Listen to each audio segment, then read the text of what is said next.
Dungeons & Drimbus is rated R for rude language, rough violence, and raunchy humor. I do declare, here's what happened previously on Dungeons & Drimbus. Jorgen and Gary finally begin their assault on the Monastery. After a sneaky entrance, using their invisibility cloaks, they begin to take out Vampire Spawn. They take a couple of sick patients to safety. However, it doesn't take long before the swarm discovers them. Discovered through echolocation and cornered into an office, they encounter Ed. Jorgen engages them in a fight as Gary runs to take out Fred in order to free the vampire spawn. Hanging on by the skin of their teeth as the vampires are freed and Ed and Fred are defeated.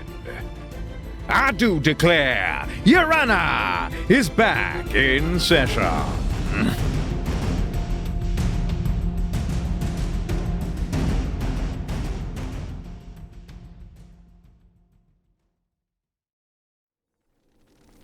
As this was happening, you could hear the swarms from the main chamber beginning to approach their way towards the door. But as you drive that stake into his heart and he falls, you hear the beating of wings stop. Everything goes still as all the bats drop to the ground. Then, as you, Jorgen, and Silvio catch your breath, hairs on end, the bats begin to move again. They rise, blinking their eyes, and some of them begin to pop into their humanoid vampire form. They begin walking toward the entryway of the office and stare at you intently. Jorgen grips his chain whip, and as the vampires begin to look at one another, you see one of them just drops to the ground, sobbing. Pairs of them start hugging. Others run out of the door as others still just stand, staring at their grayed flesh in an almost catatonic state. They begin to chatter amongst themselves as you hear cries of, "We're free! Thank you!" and "Where am I?" as you have freed the horde of vampire thralls. Silvio. Yes? Jorgen, what's happening? We did it. They're dead, both of them. And then Silvio looks out the door and you hear him cry, "Domin!" He runs up and hugs a stout, blonde, bearded man. "Domin! Oh, thank the gods you are okay!" "It is very good to see you, my friend. I'm so sorry I left you. I didn't know what to... Shh! You are here now. This is what matters." "Oh my goodness, Domin. Come. This is Ray." And he introduces the stout blonde man to you and he goes, "And this is Jorgen Rockbottom. Pleasure to meet you. My name is Domin. I take it you are responsible for this." Guess so. "Thank you for freeing us." He looks down at Ed's body and he says, "Our nightmare is finally over." It was all of these two, nobody else. "They have been amassing a horde for the longest time. Silvio and we freed ourselves here. God knows how long ago, but they captured me during Silvio's escape. But now that they are dead, we are all free permanently." I'm happy for you. I guess we have to get everybody home. Wait, have any of you seen Metal? My son. You see, Jorgen has worked his way out into the hallway and he's looking through the crowds of... There are literally hundreds of people in here. Like, some are still bats, like, flying away, but even just the ones that have transformed back into people. Literally hundreds. And he goes, "I can't... Metal! What is he?" And he goes up to Tom and he goes, Have you seen him? The rest of the monks, where are they?" "I believe... Logan and Zephyrin know something is up." Logan. "They had us preparing to launch more assaults on Longreach." "Zephyrin? What do you mean, Zephyrin?" The woman who has been here all this time." "Ray, did you know anything about the Zephyrin?" Wait. I've heard that name before. Yeah, I don't know who that is, But I remember they warned me about a Zephrine Thistle. Yes, that is her. That is her. Who is she? I don't know. I can't recall much when I'm under the throne. But they knew you were coming. They gathered all the experts in the laboratory. I think they're getting ready to move. So they're still here?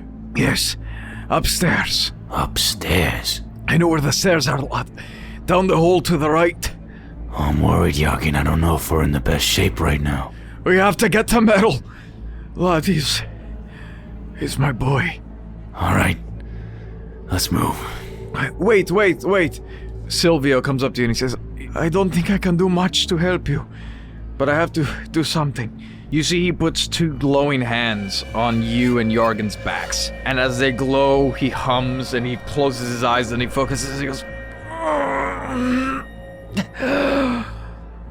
okay, I'm sorry, that is the best I can do. And you heal for 9 points of damage. As you see some of Jorgen's wounds begin to close up. He is still looking in pretty rough shape. But he goes, thank you, lad.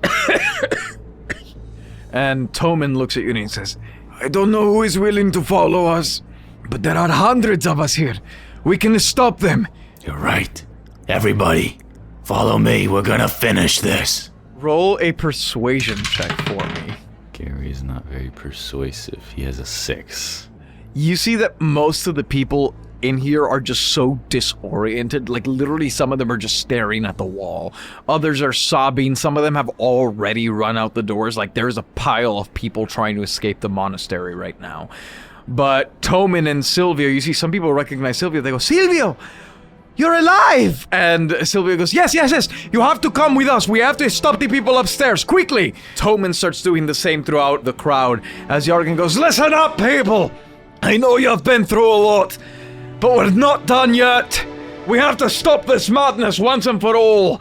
And you see he kind of helps persuade some more people as a horde probably in the tens begins moving with you. As Jorgen helps lead you toward the staircase down the rightmost hall. You grab your cloak on the way, ready to go, and he goes, all right, lad, they can't stop us now. There's too many of us. Let's go. You're right. Let's kill that bastard once and for all.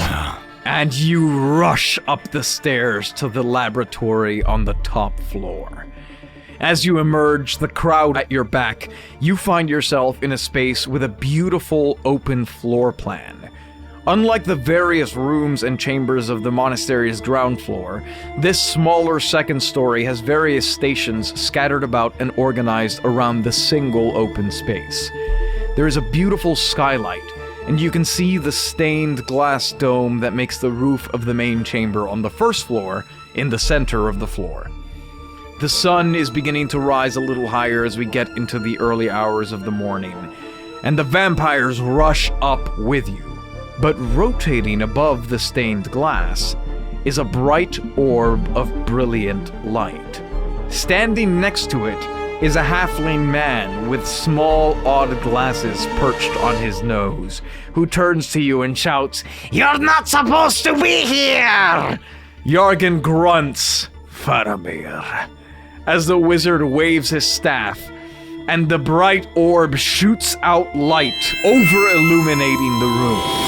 The light blinds you, and you hear various little sizzles as the vampires back away, their flesh scalding. Silvio goes, "Gah!" The horde scurries back into the stairwell, hissing and hiding. You and Jorgen stand as you take in the room. The bright light makes it hard to see, but you notice in the back corner of the room is a massive ice devil. This is an insectoid creature, over 10 feet tall. It has silvery golden bug eyes, with small antennae and large chelicerae sticking out of its mandible. Its chitinous shell glimmers a bluish white, and it stands on spiny haunches with eerie stick-like arms coming out of its armored body.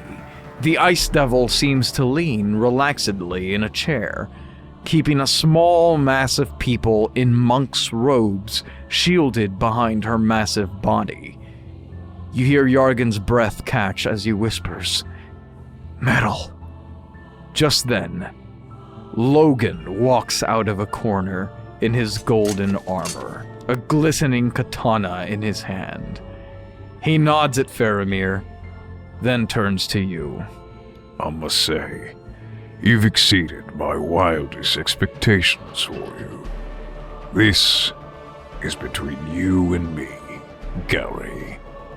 So let's not involve the others. I'd hate to see them bleed out like your little rat friend did. And he holds out his katana. Gary unveils the hooded part of his cloak. And he goes, "What did you just say?" Come closer if you want to hear. "Fine, but you leave the rest out of it." Very well. You and me. And he raises the blade into a stance up above his forehead.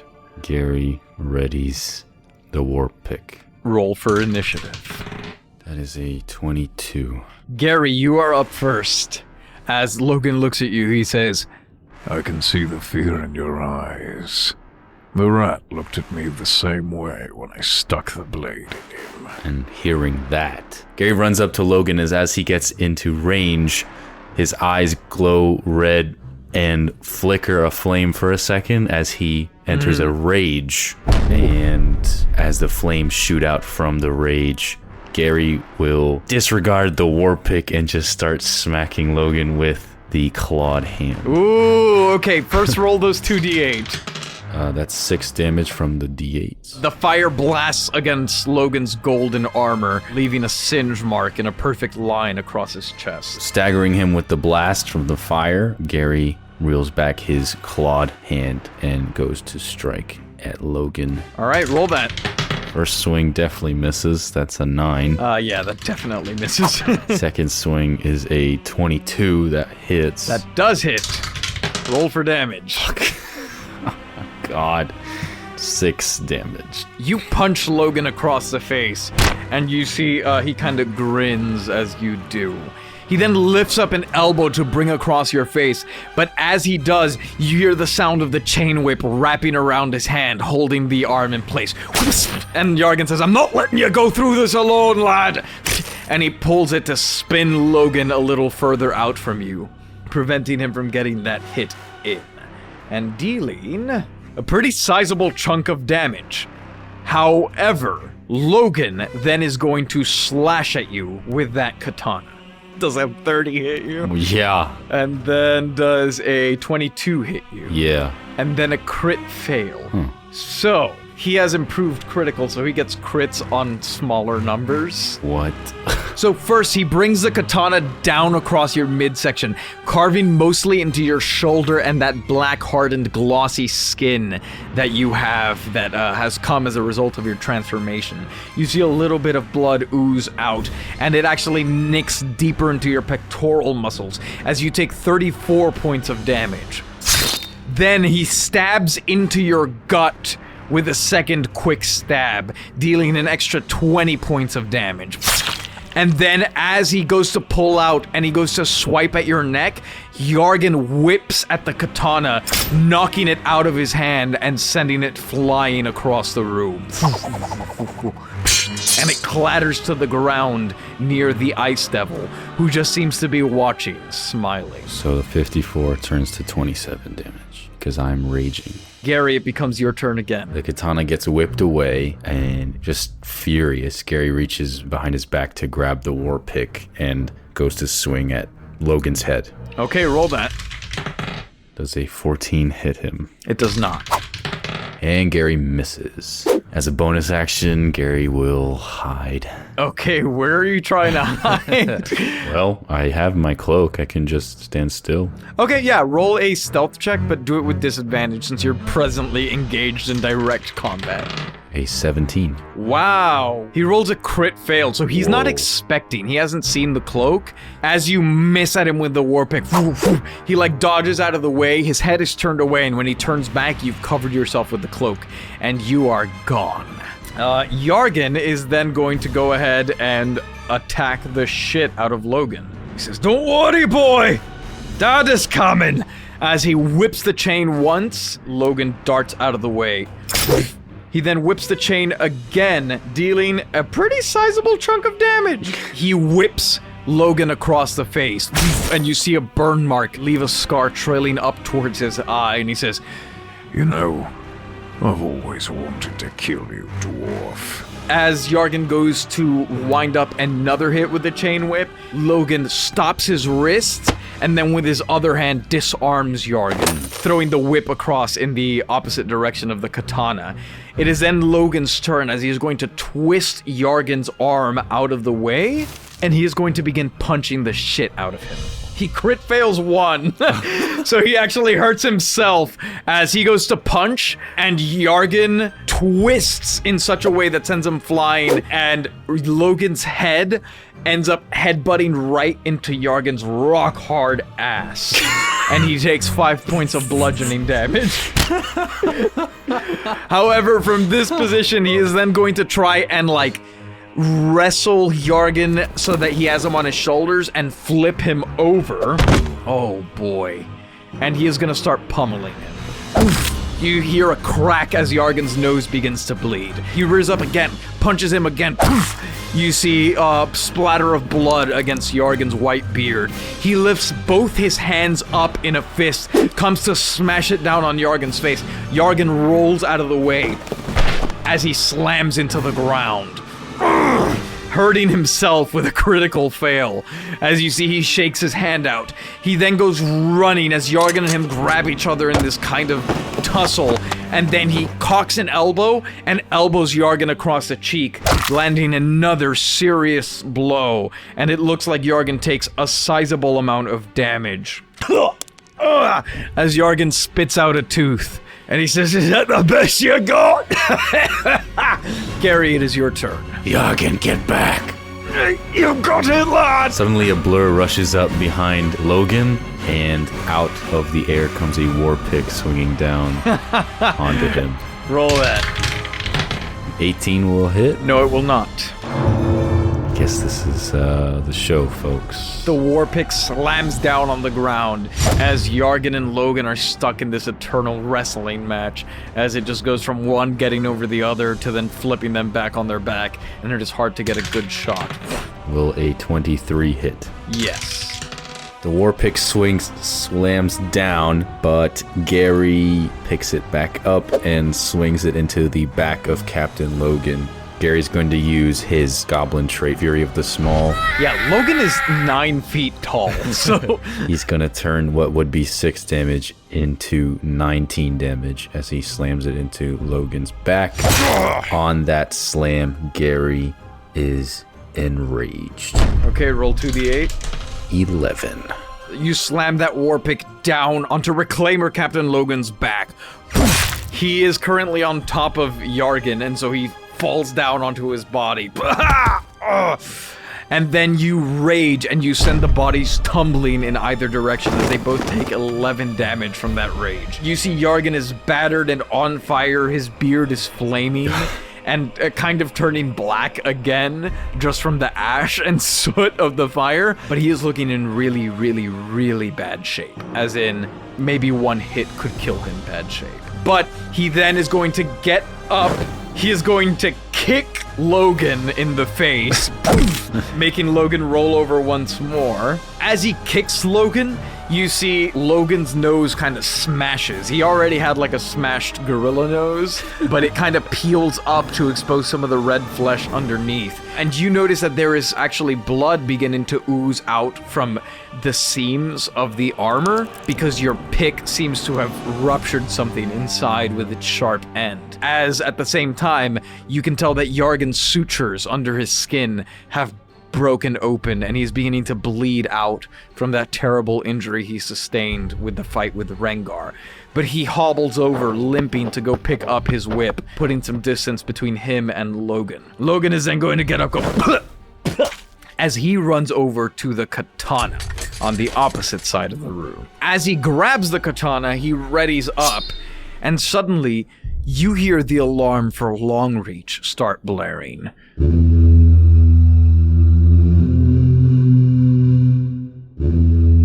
Logan twirls the katana, readies it above his head, and says, Looks like you're running out of time. Better make it count, boy. as it becomes your turn. After taunting Gary, you see a blur rush towards Reclaimer Captain Logan, and then you see two glowing red eyes from the blur, and once again, flames shoot out, and a war pick quickly makes its way to Logan's face. Beautiful. Roll 2d8 and give me that war pick attack. 10 damage from rage. You see it burns up his throat. You see glowing embers on the very ends of his fur and his wings. Gary's actually going to try to use the war pick to sweep the leg. Okay. But it's a critical fail. Ooh.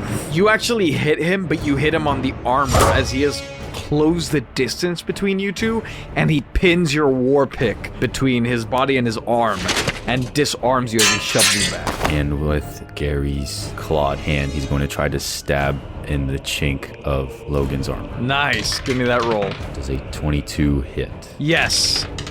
That will do 9 damage. Logan is looking really bad as you shove that elongated claw into his abdomen. Let's see how tough you are now. He grips onto your hand with his gorilla fist and pulls it out of his abdomen, and then readies that katana with some attacks. Does a 21 hit you? Yes. Okay, first he slashes at your face, actually, literally swiping you from the top of your forehead down through to the other cheek, dealing 12 points of damage. Then he slashes again at your face, but you duck out of the way. And then one final slash. Oh shit, he rolls a nat 20. As he deals 24 of damage by chopping into your shoulder. And you kind of feel the blade nestle into the joint.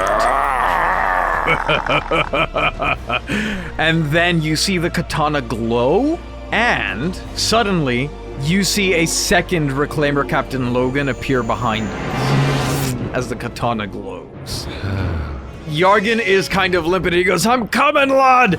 And you hear Silvio goes, "Wait, Mr. Rockbottom!" And he holds his hands out, and you hear the flesh sizzle, and he goes, "Ah!" as he touches Yargan to try and heal him. Oh my god. He rolls really poorly, but still, you see a small cut on Yargan's cheek close up. With that, Yargan is going to begin to run across the room to you. It is then your turn, Gary. Gary's going to swat the sword out of his shoulder, jump up to Captain Logan, and start jabbing his clawed fingers into Logan's neck repeatedly. Okay, roll that. Natural 20. Haha! Okay, roll double damage. And a 21 will hit. A 21 will hit. That is 26 damage as Gary repeatedly jabs the clawed fingers like daggers into Logan's neck, and then we'll take the hide action. Okay, roll a stealth check for me with disadvantage. 7. Okay, you get the feeling Reclaimer Captain Logan can see you perfectly well. As you see, you from clawing at his face, you have actually at one point snagged his eyelid and tore it open so that the flesh is just like dangling on his face. You see scratch marks all around his mouth. One of his nostrils has been torn completely open as he says, Stop hiding, boy. Come here. and he is going to ready that katana. As you see, he blinks between the two versions of himself. One of them disappears, and then he suddenly appears behind you, and he has advantage on these attacks. 24 hits you? Yes. What about a 22? Yes. What about a 21? Yes. Okay. He appears behind you, and just before you can even process what's happening, you just hear a couple of quick slices all along your back as you take 44 points of slashing damage. How are you looking, Gary? Not good. Okay. As that is happening, you hear Reclaimer Captain Logan come into your... Not come into your ear. You hear Reclaimer Captain Logan lean into your ear, and he says... And what do you think the outcome of this is going to be? Think your family will be safe? You never had a chance to begin with. After I'm done with you, I'm coming for that little goblin lady of yours, and that obnoxious brat. We'll throw him with the others, so that every day they're reminded of Oh my our god, I terror. fucking slap him as he takes forever to talk. Jesus Christ. As he's talking, you actually hear him go, Of how terribly... as the chain whip wraps around his neck, and Jorgen yanks him off of you, and he goes, just shut the fuck up! You all love monologuing so much! As he's whipping him with the fire whip. And Reclaimer Captain Logan is looking fucked up as he takes that metal tip to his face over and over and over again. Gary, it is then your turn as Logan is now on the floor, bleeding. Jorgen is like, you blow on him and he will die. And I'm guessing so are you. And how does Logan look? Logan is looking just barely better than Jorgen, as his face has been torn up, beat up, he is burnt. You see his golden armor now looks like bronze as blood continues to ooze over it. Okay. Gary's gonna go for the eyes with his clawed fingers. Okay. 10 doesn't hit. No. 24 hits. Yes. That is 10 damage. Okay. And Gary will hide. Roll that hide for me. That's a 6. You brutally claw at him. He is about to start talking at you again, and you claw the tip of his tongue right out of his mouth as he goes, I told you to stop hiding. and he is going to charge at you with that katana. Oh shit. He gets a nat 20. Okay. A 19 doesn't hit you, right? 19 does not hit me, no. He slices into you just as you're hiding, really good. You hear the katana pierce through the fabric and into your neck, and he begins to carve down. And as he does, he tears the cloak of invisibility. Oh, come on. You take 30 points of slashing damage. Reclaimer Captain Logan pulls out the katana, and you just see bits of Gary's body flop onto the floor through the holes in the invisibility cloak as Gary falls unconscious, for you have got exactly the amount of health he has left. Oof. He spits on you and is... Pathetic. Gary, please roll a death saving throw for me. 17. Okay, that is one success. Logan twirls the katana. Silvio cries out, Ray! And he goes, oh no, hold on, lad! And Jorgen is going to whip at Logan, who is looking terribly. He misses one whip. Oh my god, he misses another. Oh wait, I'm rolling for initiative. I'm a dumbass. He doesn't miss his whip. No, wait, he does. He misses his first whip. He misses another.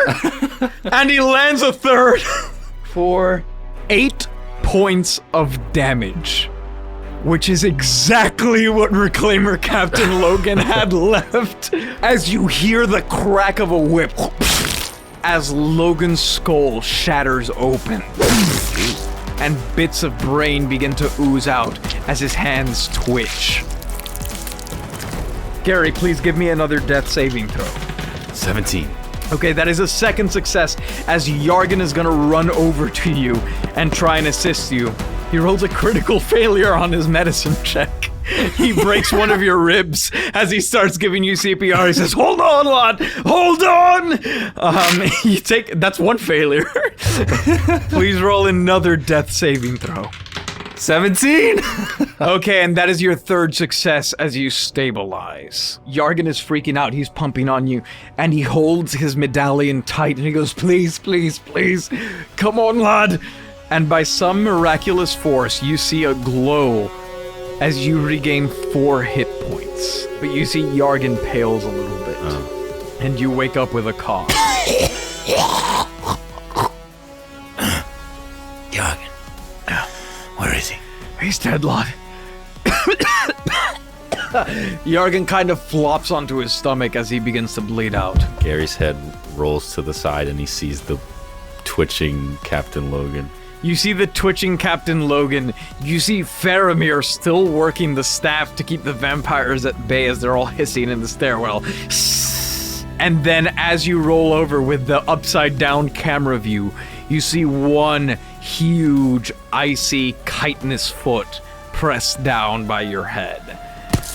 And you hear a, Most impressive, Mr. Mogbile. You've come a long way to find some peace and quiet, haven't you? We're halfway there. This is the halftime ad. It's a me, Bikini. The trapeze is set.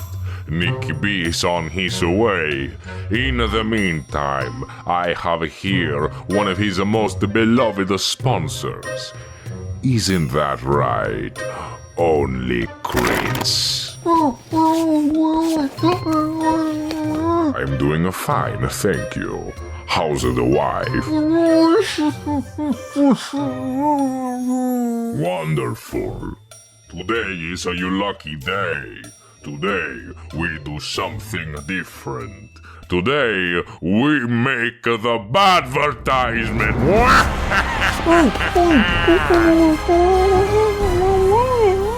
Nobody care for your pristine, aesthetic, high-quality dice sets.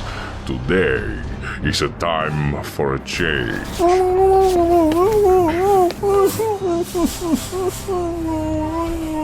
No more finding the perfect dice you are looking for at onlygrits.com using the stinky code DREAMBIS to get a 10% off of your favorite dice sets. Ladies and gentlemen, guys and girls, homo and heterosapiens, let me introduce you to our new and improved sponsor, Only Shits.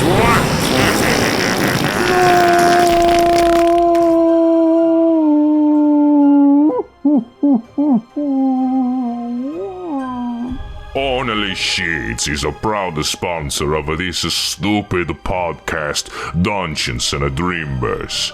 Only Sheets hates you, and with every order, instead of your favorite dicey dice, you get only a shit. So, no thank you to our crappy sponsor. And especially no thank you to these chapped-lipped patrons. Oh no, don't lick your lips now. You look like a lizard. Queso Loco, Jerry Benetatos, Victoria Madrid, Greta and the Beignet, Alex Gapes My Ass, Asa Andrews, Regina Russell, Salty, Sam Olivos, Jordan Cobb, The Unnamed Rogue, John Gillette, Envy Star, Doubtful Guest Michael Richters, Davis Walden, Denny Dewdrop, Myth Mouse, Scotty Wolf, Brandon Emma Bishop, Bridge, Twiglets, Joanna, Wes Burger, Stannis Seatsman, Scrambles the Death Dealer, Aaron Adams, Nathan Masnard, Ruth Thanatos, Morgan Lawson, Stoner Panda, Melissa Rain, Sensational, Bots Aplenty, The Lone Trumpeter, Normally Me, Dana Kohlhoff, Loon, The State of Alaska, Faust the Heavenly Demonic Monster, Moshe Coffee, Official Anarchy, David Carlton, and Braxton Wendell III. No thank you for listening to this week's halftime bad. The show would be nothing without you, and Dungeons and Dreambies wouldn't be able to do what they love without all your support. Have a bad day. Bad bye.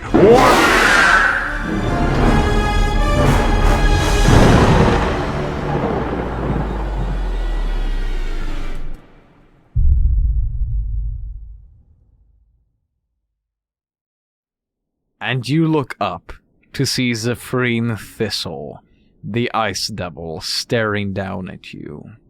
How do you know that? I am part of an organization called the LLC. Certain colleagues of mine have taken a keen interest in your whereabouts. You have to know it. The massive 10-foot-tall creature bends down to you, and you hear the creaks of her armored body. Deep down in your soul, you know. So long as you live, we will look for you, and your family will never be safe. What do you want?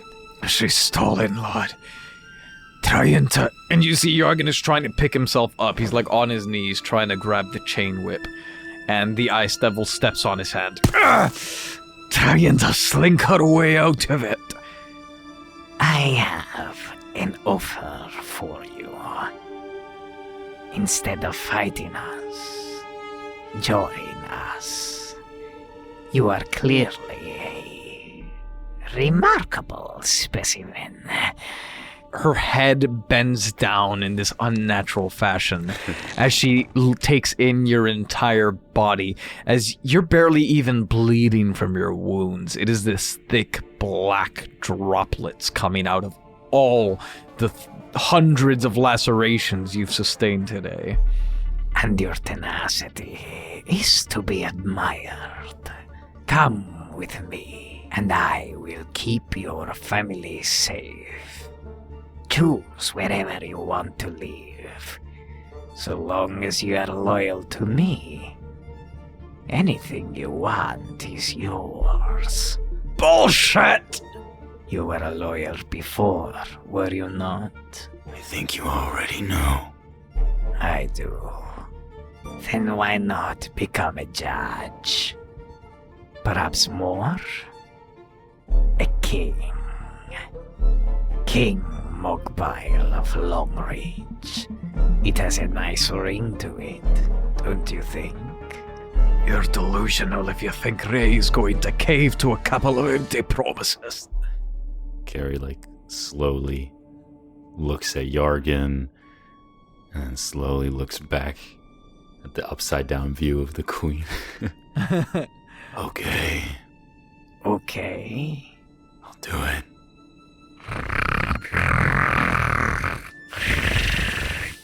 She seems very pleased as you see this, ugly, almost smile form in her buggy face.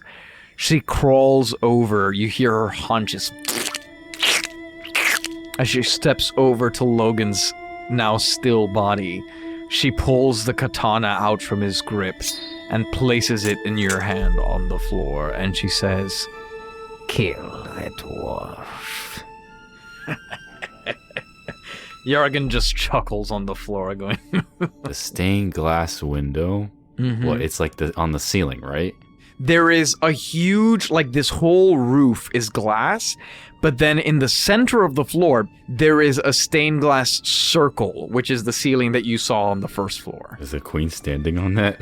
No, but you are. I am. Ooh. You, Jorgen, and Faramir are all on this large glass circle on the floor.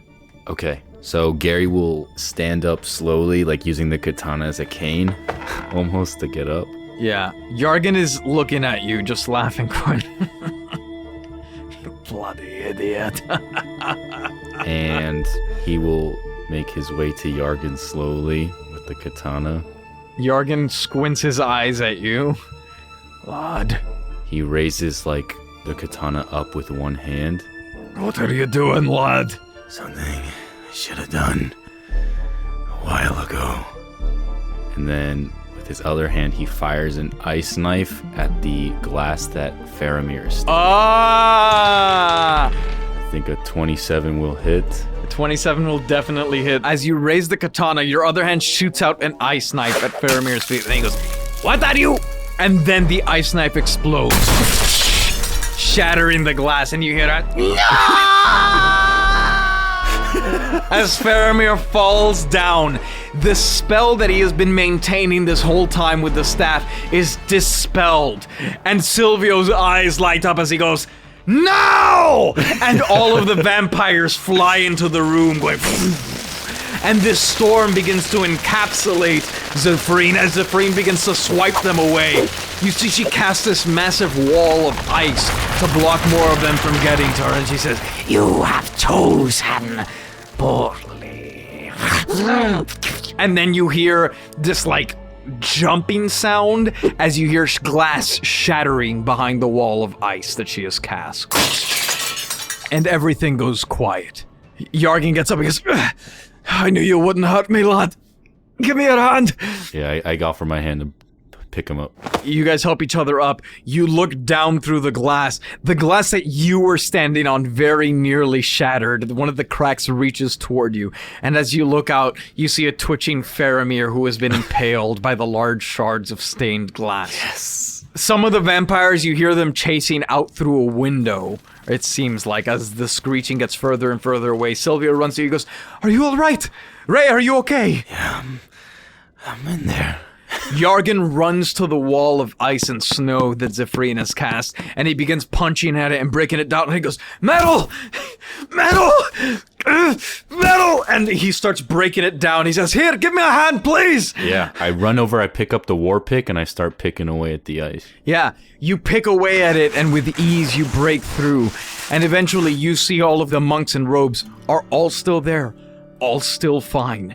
And you see one, a particularly short-statured boy, who has this dark black hair, but he's not a dwarf. He's a frost troll. What? And he comes out and he goes, Dad! And he gives him a hug and he goes, Oh! Metal! Metal, I'm so glad you're okay! Dad, are you okay? Oh my god, I just got it!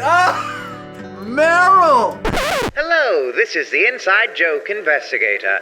Meryl's voice and appearance are a reference to the characters Daryl and Harold from Season 1, Deliverance, both frost trolls with a similar dialect and mysterious background. Oh my god!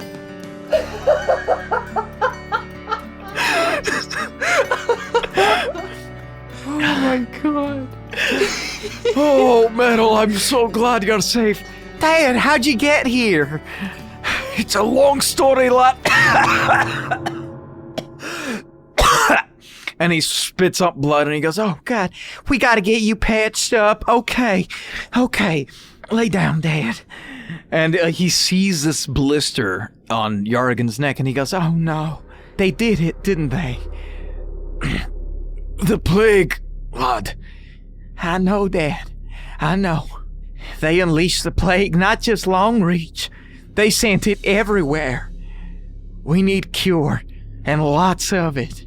And with that, Yargan kind of leans back as he goes, Oh, Ray, this is my son, Meryl. Oh, hi there, pleasure to meet you. He holds out a hand. Gary weakly holds out a hand. Looks like he has arthritis. Yeah. Pleasure to meet you. Oh my, you're looking rough. It's okay. It was worth it. Thank you so much for helping us. We didn't think we'd ever get away from them. How did this happen? I've never seen her before. I don't know. First it was the vampires, and then this lady just perched up in here like a queen. Her and the... Oh God, and that awful other terrible one. Wraith. Wow. The Bone Devil. I heard that name before. Wraith. Monique warned me about her too. So, what is that LLC? Do you know what that is? I don't know anything about that. All I know is that there's plague out there, and there's lots of it, and it's worse than the original. We gotta start pumping out cure now. We gotta get it delivered everywhere. And at this point, Silvio puts a hand on you and he says, Ray, I don't know if you noticed it earlier, but the alarm at Longreach was sounding. I did. We should get back to them as soon as we can. My family. Yeah. Okay. Somebody should help everybody out of the monastery. Yargan sits up and he goes, I need some first aid, lad, but I can guide them to safety. Me too. Meryl, where are we gonna get cure? We can make it here. We just need all the resources. Where? I'll give you a list. Don't worry. Okay. Let's just get everybody out. Okay, come on, everybody. If they're attacking Longreach, it's probably too late. But we have to try. Yargan tries to stand, but his wounds take him back to the floor, and he says, I'm sorry, lad. I'll join you as quickly as I can. I don't think I can go any further than this. Isn't this a lab? Yeah. Isn't there anything we can use to help us? I'm sorry, they've just had us manufacturing plague. We're not set up to produce anything quickly. Damn. Okay, let's move. And Silvio leads you along with the rest of the vampires that are still here, out of the monastery. He leads you back down to the main courtyard, and he begins knocking on that swirl of ground where you guys entered, but unfortunately no one responds. Rico was here. He let me in when I found out what was going on. I had to come help. He let me in. He should be... He's like banging on the floor, and he goes, he's not responding. We're going to have to go the long way around. All right, fine.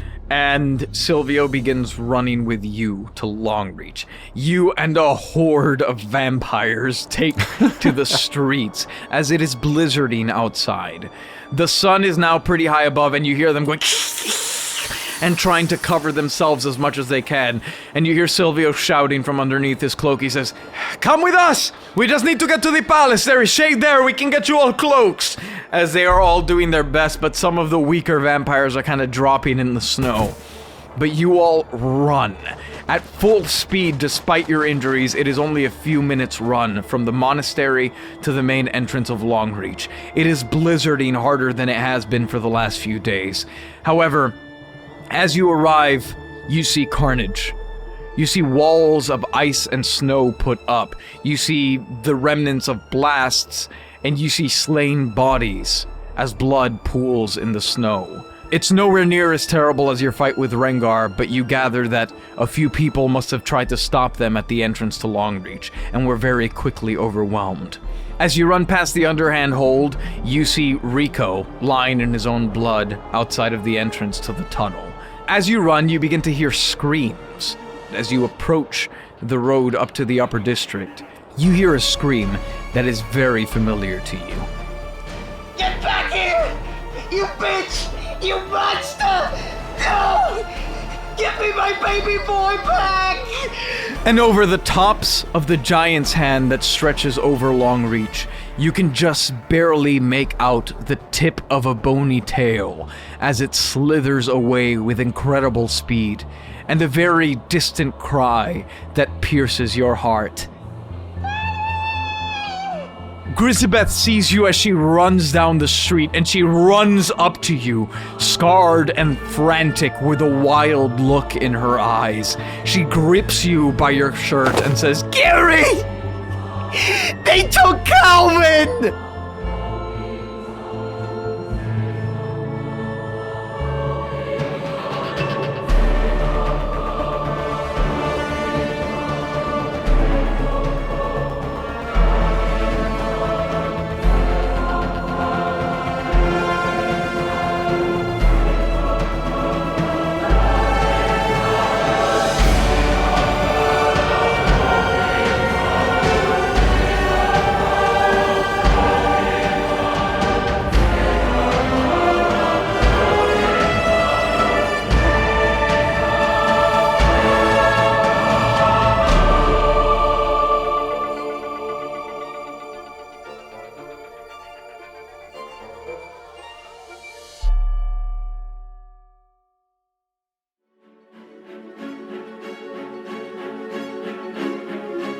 This has been Your Honor.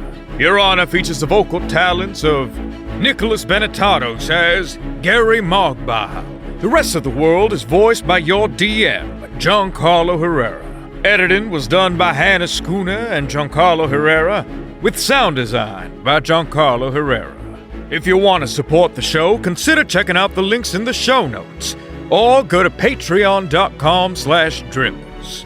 Our patrons get access to exclusive perks like our After the Show show, After the Drimbus, free exclusive merch, bonus series, and the chance to create items for the show or have NPCs named after you. Oh, And don't forget to tweet using hashtag Drimbus to be entered to win a free Dungeons and Drimbus sticker.